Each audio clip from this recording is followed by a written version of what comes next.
What is up, guys, and welcome back to the channel. If you're new here, my name is Dave and I'm here to help you win with money so you can build your wealth. With all the talk of rising interest rates, rampant inflation, and bank failures, there's a lot of negative attention out there in the news media cycle today. Which means that when it comes to financial life, it's high time we focus on something that we actually can control instead of focusing so much attention on things we have no control over, like the economy and the government. In this video, I present 6 bad money habits that you should break in 2023 so you can start building wealth. Let's get into the video. Not using a budget. We talk about a budget a lot on this channel, as is the case with most personal finance channels.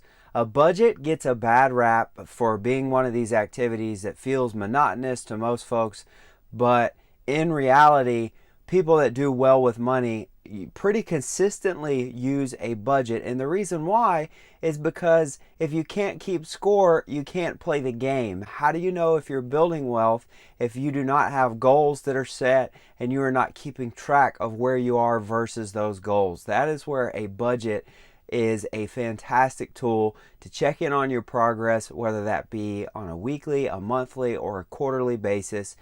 It really just depends on you and your situation and how well you do with your money. But having a budget is a cornerstone key step to get started in your financial wellness journey. So if you're not on one, a 50-30-20 budget is a great way to get started. I'll drop a link in the description that'll teach you how to implement a 50-30-20 budget into your daily financial routine. Not tracking expenses. Now, this fits in a little bit with the budget, but think of the budget as you're planning ahead for creating spending amounts in different categories of your life, whether that be healthcare, utilities, bills, so on and so forth. The actual tracking of expenses is where so much progress is made financially, because you're able to go in and you're able to actually look at your spending and compare it to that budget, whether that be on a weekly, a monthly, or a quarterly basis. This is your opportunity to look at your income and look at your expenses and see if you are tracking to meet your goals. So by doing this, this will allow you to A, know that you are indeed making progress towards reaching your goals, and B, it will allow you to adjust swiftly to make changes. That way you get yourself on track if you do get sideways along your journey. Not taking free money. I'm not talking about somebody dropped a quarter in the parking lot at the local grocery store and you got to pick that up. What I'm talking about here is, for example, a 401k match from your employer. If your employer is offering you a 401k match and you're not taking it, that is declining life-changing wealth. In a recent survey, it was found that on average, Americans leave $250,000 on the table because they opt out of employer matching. An employer match is essentially your employer saying that if you save up to, for example, 3 to 6% of your annual income, I will match a portion of all of your savings and give you that for free towards your retirement. So that is a 100% return on the employer match. Plus, invested in an average index fund, you're looking at roughly an 8% annual return on top of the already free money. There's really no other type of investment that can match that level of return. So you don't want to miss that. Definitely take free money where it is available to you. It'll make a big difference in the end, even if it seems small at the time. Not investing for retirement. We alluded to this a little bit in the last point about capturing free money, but the way that wealth is built is through investing. A lot of folks get caught up in saving, but saving is not where wealth is made. If you look at charts, inflation tends to eat up more of the value of cash while it sits there than any kind of interest that you can earn on a savings account could ever recoup for you. So cash savings is a net negative in terms of that money is usually losing its value as it sits there. So in order to build wealth, you have to be an investor. Again, as we said previously, the average index fund is going to return around 8% annually over the long term. And when you think about this, you don't only have to consider the stock market. You could also look into investing in real estate. You could also look into possibly opening up a small business. There are multiple ways for you to invest, but the key point here is that you have to invest to build wealth for your future.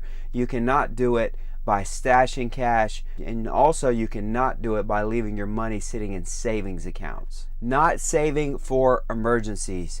There are too many examples of folks getting hung out to dry or having major financial circumstances arise and not being able to afford them and continue to manage their lifestyle. An emergency fund does two things. One, it helps you to manage your risk of the unknown. And then number two, it acts as free insurance for you. So when emergencies arise, you have a rainy day fund there to be able to handle these without them causing more stress than they're already going to cause.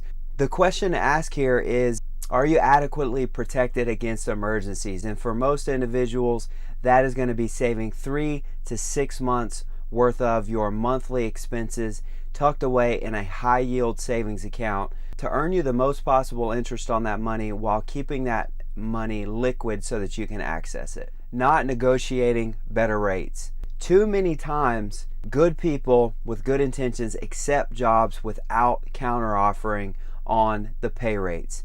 You should always counter-offer on pay rates when you are offered a job.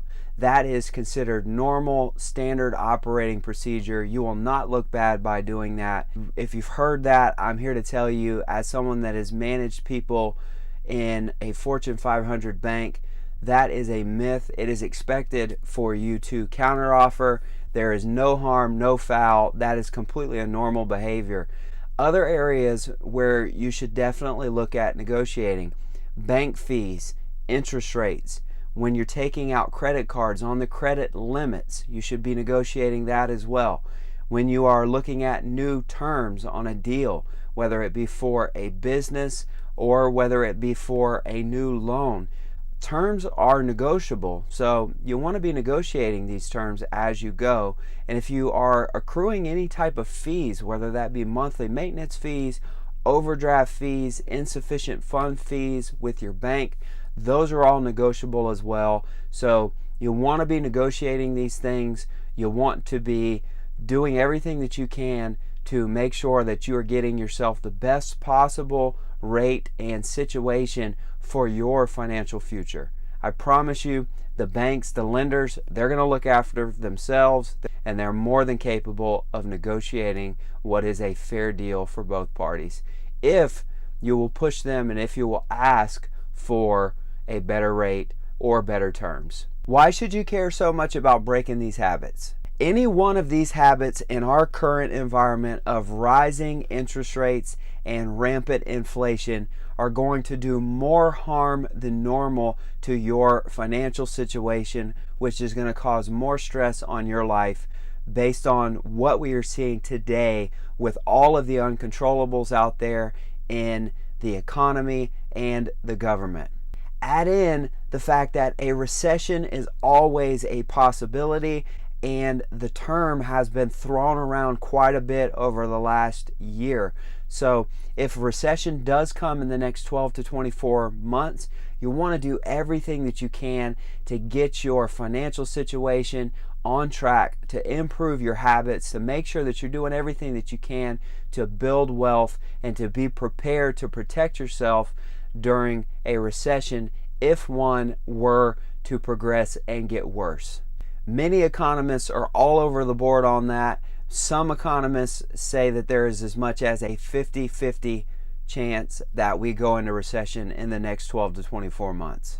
Given all of these risks, all of these uncontrollables, why not focus on the things that you can control and get your financial house in order and make changes now that will benefit you for the future. Instead of worrying about things that you have no control over, take a hold of the things that you can control. And every one of these habits are things that you can start to improve on starting right this moment. And remember this, you don't have to do all these things at once. In fact, I would not recommend that. Big changes start small. It would be best to just pick one of these things, like for example, getting on a budget. Start there, master that skill, and then move on to bigger and better things as you continue to work to grow your financial prowess and to get better managing your money. I'm here to walk alongside you on your financial wellness journey. If you found value in today's video, do me a favor, smash that like button, hit the subscribe for all the financial tips, tricks, and motivation to win in financial life. Consider adding me on Instagram. My posts are pretty much daily. Until next time.